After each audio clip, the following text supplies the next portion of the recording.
Assalamualaikum warahmatullahi wabarakatuh dan salam sejahtera. Cikgu ucapkan buat pelajar-pelajar semua. Cikgu harap pelajar berada dalam keadaan sihat sejahtera. Pada kesempatan kali ini, kita akan teruskan pembelajaran pada bab 5, Sejarah KSSM Tingkatan 1 pada tajuk Tamadun Awal Dunia. Kalau pelajar perhatikan pada kotak berwarna hijau, menunjukkan bahawa pada bab ini kita akan belajar pada dua perincian iaitu 5.1 dan 5.2. Untuk itu, cikgu berharap pelajar menyediakan pen dan kertas untuk mencatat butiran-butiran perlu yang mungkin boleh dirujuk pada masa hadapan.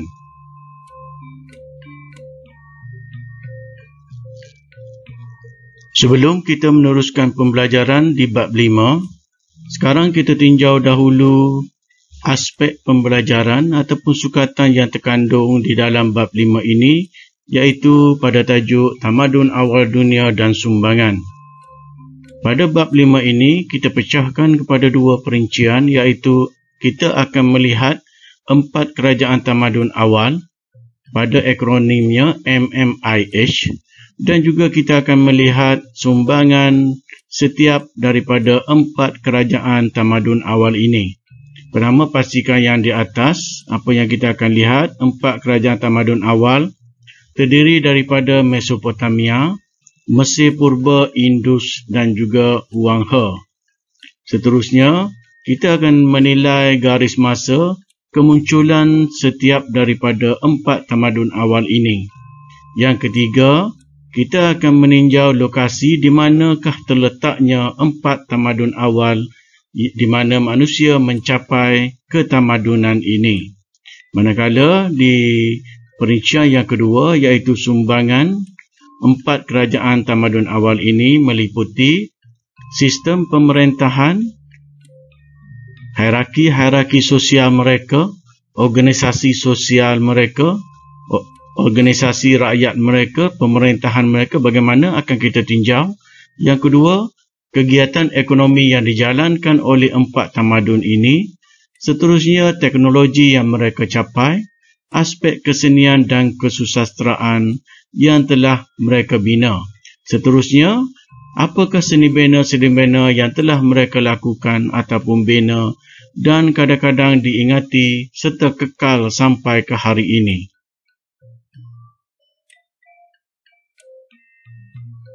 Sebelum kita meninjau isi pembelajaran, ada baiknya kita tengok dahulu apa objektif dan juga nilai kewarganegaraan dan nilai sivik yang ingin kita perolehi sewaktu belajar di bab 5 ini, iaitu tamadun awal dan sumbangan. Perhatikan yang di sebelah atas iaitu objektif. Pertama, mengenali 4 lokasi pembentukan tamadun awal, memahami sumbangan tamadun awal kepada peradaban manusia, menyenaraikan sumbangan tamadun awal kepada kehidupan manusia sehingga masa kini, menanda lokasi tamadun awal di mana terletaknya, membuat analisis penggunaan teknologi, dan yang terakhir, membuat perbandingan hierarki kerajaan awal dengan hierarki kerajaan pada masa kini. Seterusnya, elemen kewarganegaraan dan nilai sivik. Pertama, menerangkan kepentingan kepimpinan dalam pembinaan tamadun bangsa ataupun pembinaan sesuatu tamadun. Pentingnya kepimpinan. Sekiranya pemimpin lemah, bermakna sesuatu tamadun itu akan sukar untuk dicapai. Satu lagi, sekiranya kerajaan tersebut mengamalkan rasuah, sudah tentu negara tidak akan sesekali mencapai kemajuan, apalagi untuk mencipta tamadun. Kedua, menyenaraikan nilai yang boleh diambil daripada tamadun awal yang pelajar belajar. Ketiga, membincangkan kepentingan tamadun awal sebagai pencetus inovasi untuk generasi pada masa kini.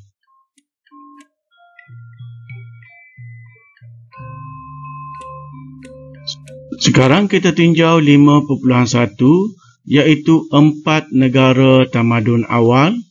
Pelajar perlu ingat akronimnya MMIH.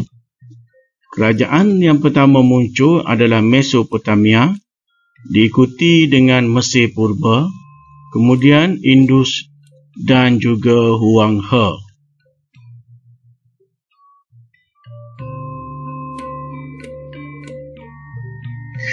Ini pula adalah garis masa tamadun awal.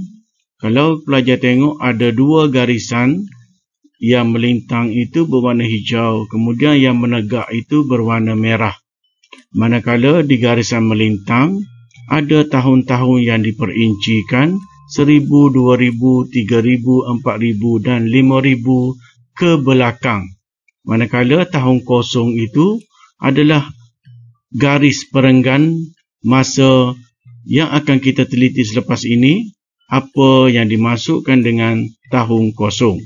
Manakala kita sekarang berada pada tahun 2021 dan seterusnya sehingga tahun yang kehadapan.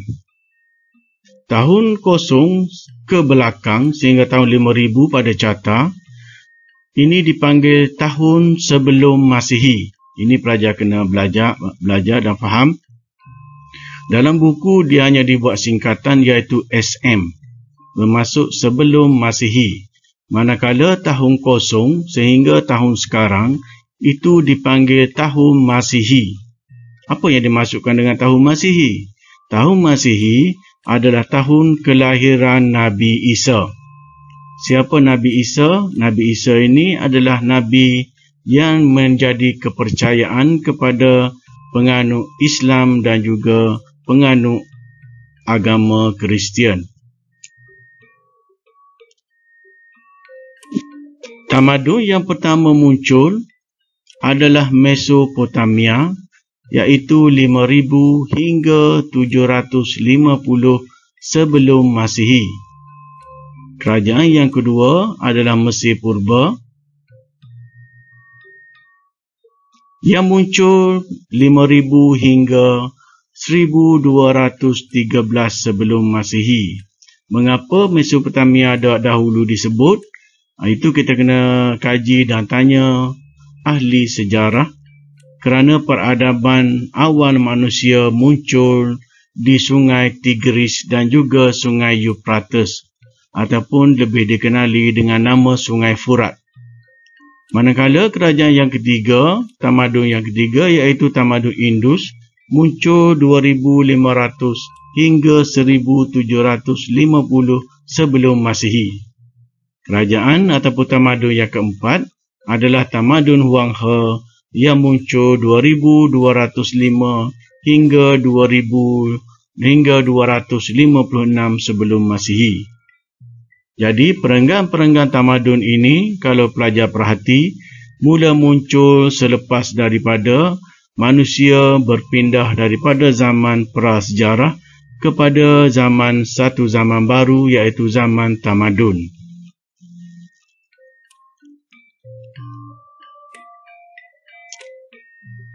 Seterusnya kita tengok 4 lokasi tamadun awal. Pelajar-pelajar boleh lihat ini adalah 4 lokasi tamadun awal dunia iaitu Mesopotamia, Mesir Purba, Egypt itu Mesir.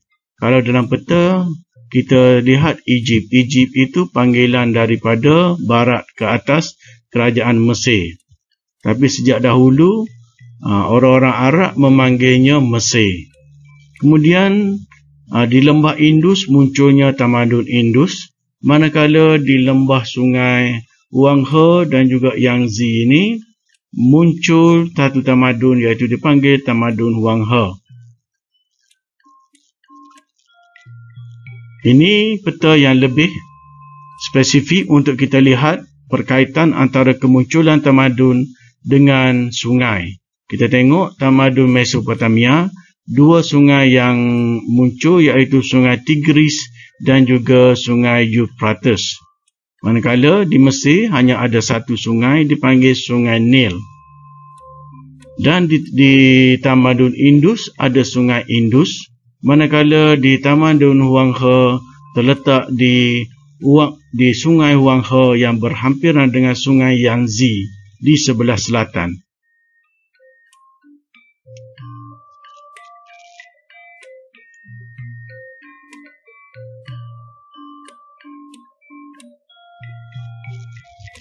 Seterusnya, bagi meningkatkan pemahaman pelajar, sekarang cikgu tunjukkan peta jalan perdagangan sejak daripada zaman purba.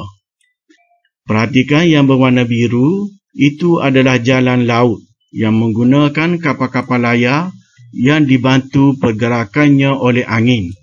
Manakala yang berwarna merah di sebelah utara adalah laluan darat ataupun lebih dikenali sebagai laluan sutera. Juga terkenal dalam bahasa Inggeris dipanggil Silk Road. Laluan sutera ini merupakan jalan darat yang boleh dijadikan alternatif ataupun pilihan dalam kegiatan perdagangan.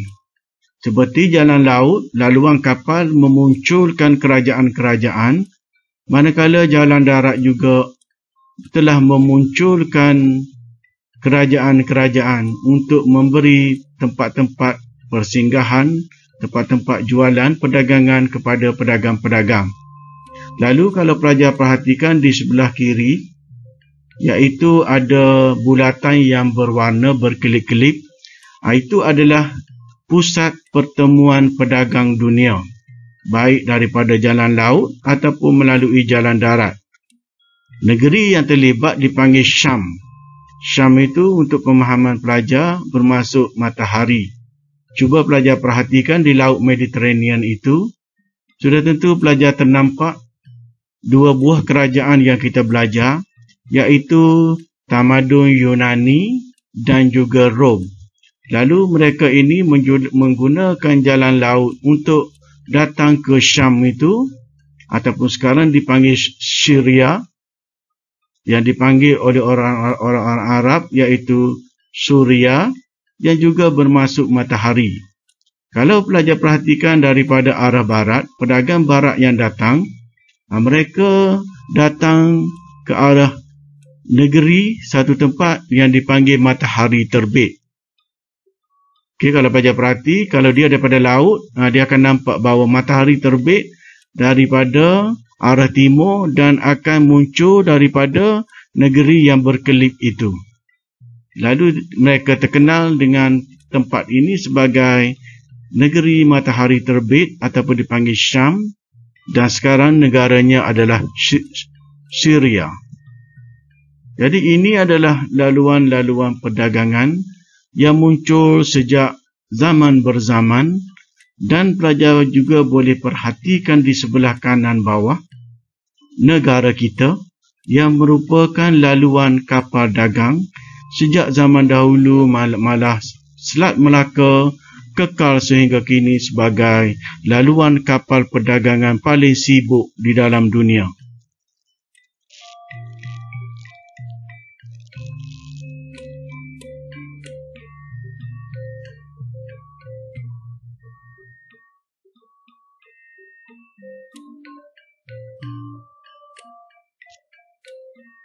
Okey, kalau pelajar perhatikan bulatan-bulatan yang berkelip itu berwarna hijau.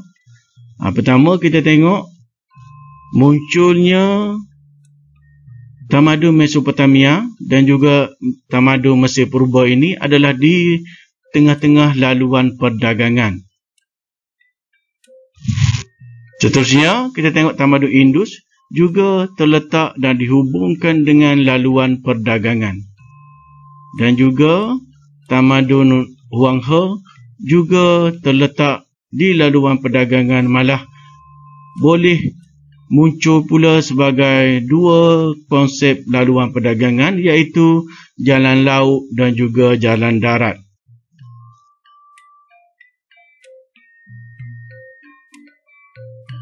Okey, ini contohnya laluan perdagangan menggunakan jalan laut, di mana pedagang-pedagang barat dan pedagang-pedagang daripada timur akan berjumpa di negeri, iaitu di Syam. Ini pula pedagang daripada Silk Road ataupun jalan darat Mereka berulang-alik daripada barat ke timur untuk membawa barang dagangan dan diniagakan di suatu tempat ini, iaitu Syam.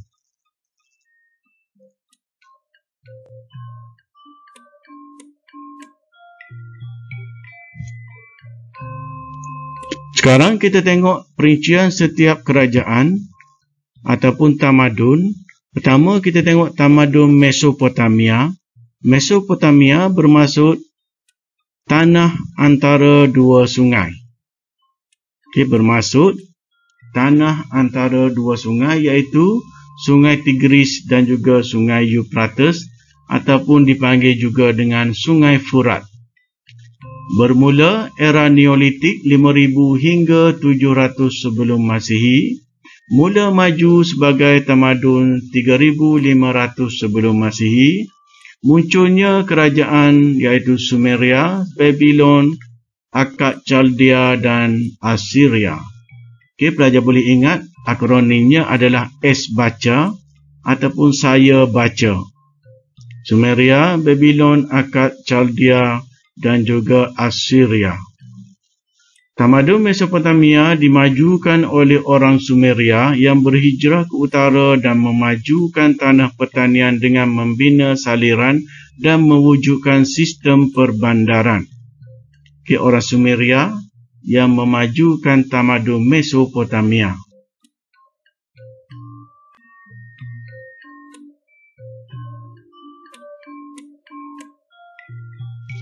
Ini adalah lokasi tamadun Mesopotamia yang terletak dalam satu lokasi dipanggil bulan sabit yang subur.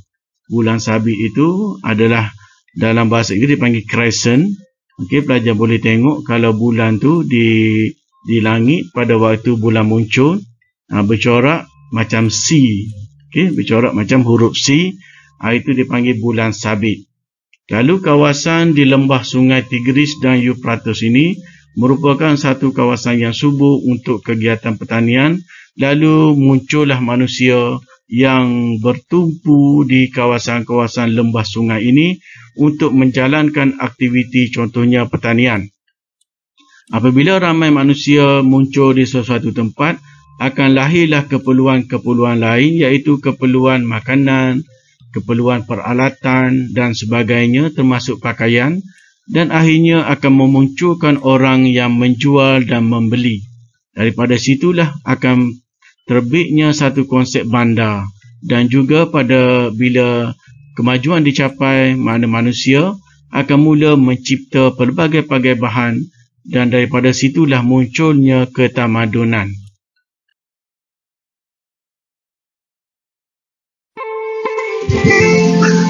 Seterusnya kita tengok ciri-ciri utama kerajaan Sumeria ataupun Sumer ini. Berlaku peningkatan teknologi. Yang kedua, mempunyai pengurusan dalam matematik ataupun simpang kira. Bandarnya satu bandar yang maju dengan aktiviti perdagangan dan perniagaan serta pembuatan. Seterusnya, wujudnya pengkhususan kerja dan institusi yang lebih kompleks. Kalau kita tahu zaman air batu dan juga zaman prasejarah, institusi kelompok ataupun kumpulan ataupun suku itu lebih ringkas dan tidak sekompleks yang wujud pada tamadun yang di bandar-bandar.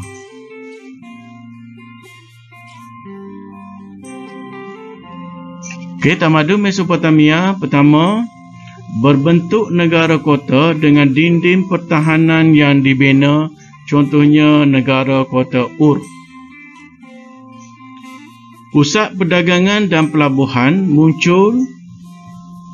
Aktiviti pertanian adalah tanaman gandum dan barley. Penduduknya seramai 30,000 orang. Wujud tempat ibadat yang dipanggil zigurat.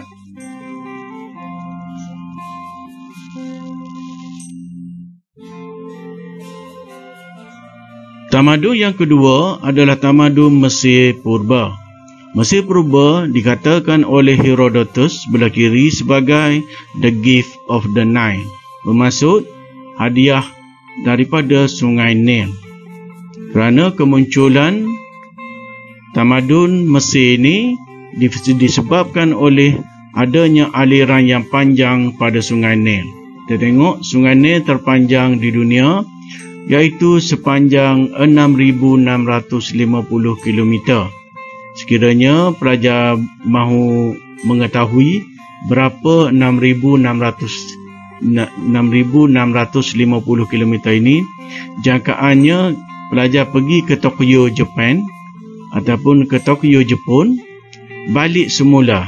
Itu bermakna lebih kurang 6,000 km lebih, kerana negara Malaysia ke Jepun lebih kurang 3,000 km. Seterusnya, binaan yang terkenal adalah piramid, manakala pemerintahnya adalah Fir'aun.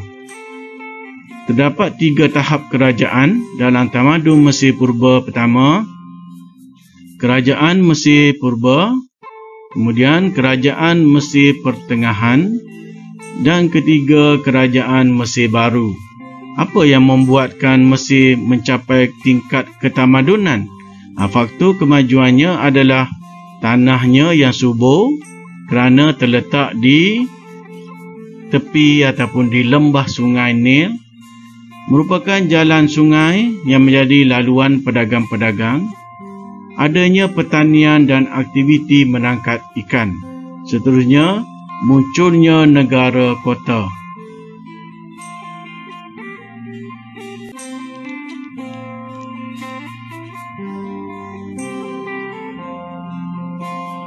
Sekarang kita tengok kerajaan Mesir Purba.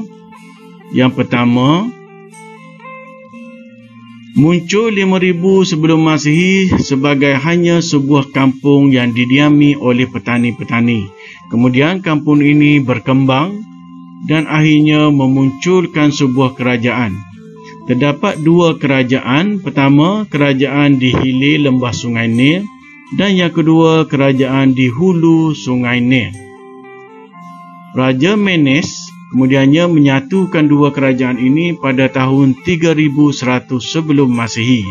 Beliau membina kota Memphis yang menjadi pusat pemerintahan kerajaan Mesir Purba. Kerajaan Mesir Purba mencapai zaman kegemilangan ataupun kemuncak pada tahun 2650 sebelum Masihi.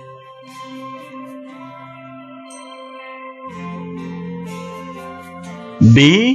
Kerajaan Mesir Pertengahan. Pertama, bermula 2100 hingga 1650 sebelum Masihi, kesusastraan dan ukiran menjadi satu bidang yang semakin berkembang dan maju serta diutamakan oleh kerajaan Mesir Pertengahan. Di sini, pada waktu ini muncullah golongan-golongan penulis ataupun novel, dan mereka ini menjadi tukar-tukar pencatat ataupun pengukir-pengukir dan juga pelukis-pelukis di dinding-dinding gua, dan juga mencatat pada kertas papirus yang dicipta oleh tamadun Mesir. Ibu kotanya adalah Tibis. Pemerintahnya menitik beratkan kegiatan perdagangan. Mesir mengadakan hubungan dengan Nubia.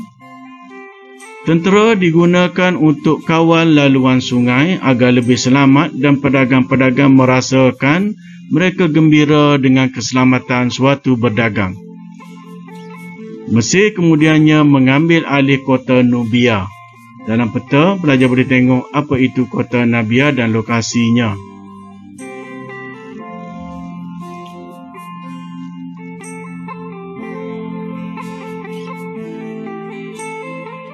Sekarang kita tengok pula C, iaitu kerajaan Mesir Baru. Pertama, bermula bila golongan bangsawan memerintah. Raja dikenali sebagai Fir'aun, memiliki ketenteraan yang kuat dan hebat dengan kavaleri dan infanteri. Raja terkenal adalah Ramses. Beliau membina monumen berhala. Zaman kejatuhannya bermula bila Ramses kedua memerintah 1279 hingga 1213 sebelum Masihi. Di sini bermulanya kejatuhan kerajaan Firaun dan boleh dihubung-kaitkan dengan satu peristiwa, iaitu Nabi Musa membelah laut. Pada waktu inilah Firaun ini meninggal tenggelam di dalam laut. Tamadun yang ketiga adalah tamadun Indus. Ini adalah peta kedudukan tamadun Indus yang sekarang merupakan negara Pakistan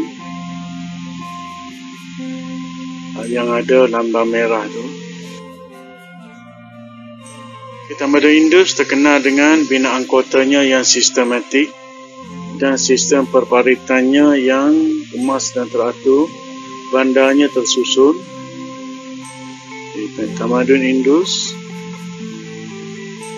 sekarang ni negara Pakistan bermula 2500 sebelum Masihi. Tamadun ini terdedah kepada musim hujan dan musim banjir serta musim kemarau. Kedua-dua musim ini memusnahkan tanaman dan melempahi kawasan pertempatan. Dan kota-kota dalam tamadun Indus ini dilihat ditinggalkan selepas berlakunya banjir yang besar. Aktiviti pertanian mereka adalah menanam gandum, barley dan kapas. Industri kapas untuk membuat pakaian dan permaidani ataupun dipanggil kapet. Dan penduduk Pakistan ataupun penduduk Sungai Indus ini, lembah Indus ini, terkenal dalam penghasilan permadani bermutu sampai sekarang.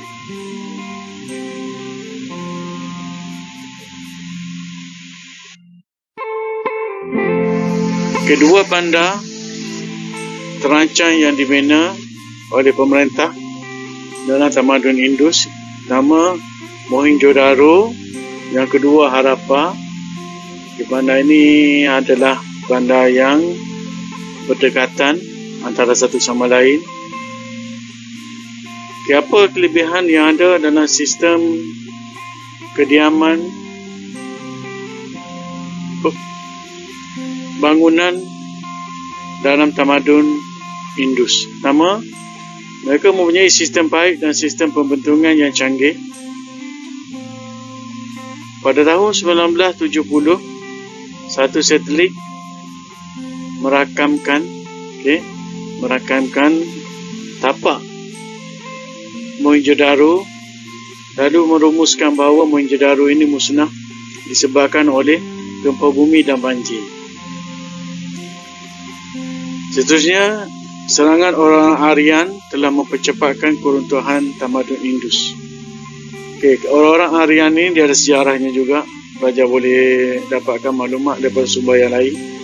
Kerana orang-orang Aryan inilah yang memperkenalkan agama Hindu ke dalam tamadun India.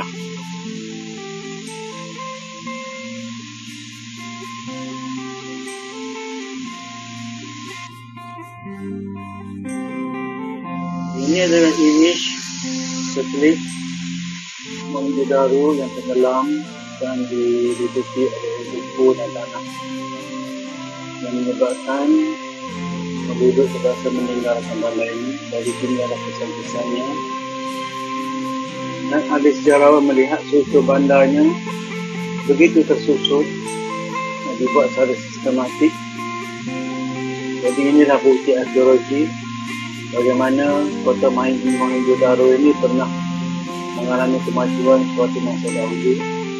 Dan kalau kita tengok di tengah-tengah tu masih ada lagi kolam mandi awam, kapal dan jeruk lah, dan masih ada kesannya.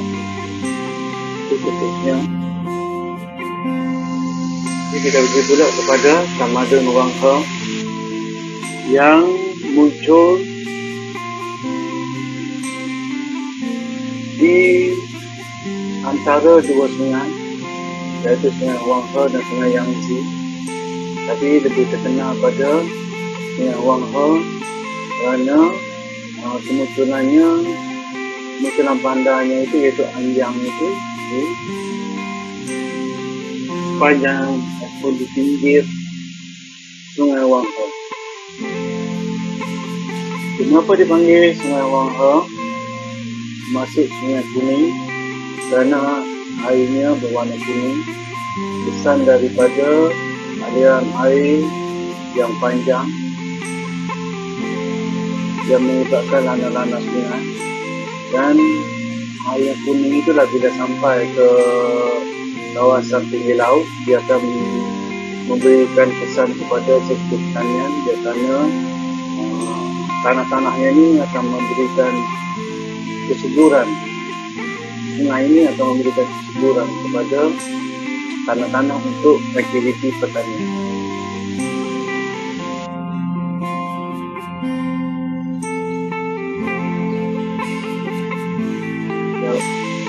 Tamadun Wang He dibina antara Sungai Wang He dan Sungai Yangtze, tapi untuk tamadun yang pertama itu lebih kepada Sungai Wang He. Dikenali juga sebagai Sungai Kuning kerana berlumpur kekuningan dan subur untuk aktiviti pertanian. Masyarakat menjalankan aktiviti pertanian, peternakan, berburu dan memungut hasil hutan. Di awalnya, masyarakat tamadun Wang He tidak berdagang dengan masyarakat luar. Mereka mengamalkan dasar asimilasi ataupun dipanggil menutup pintu.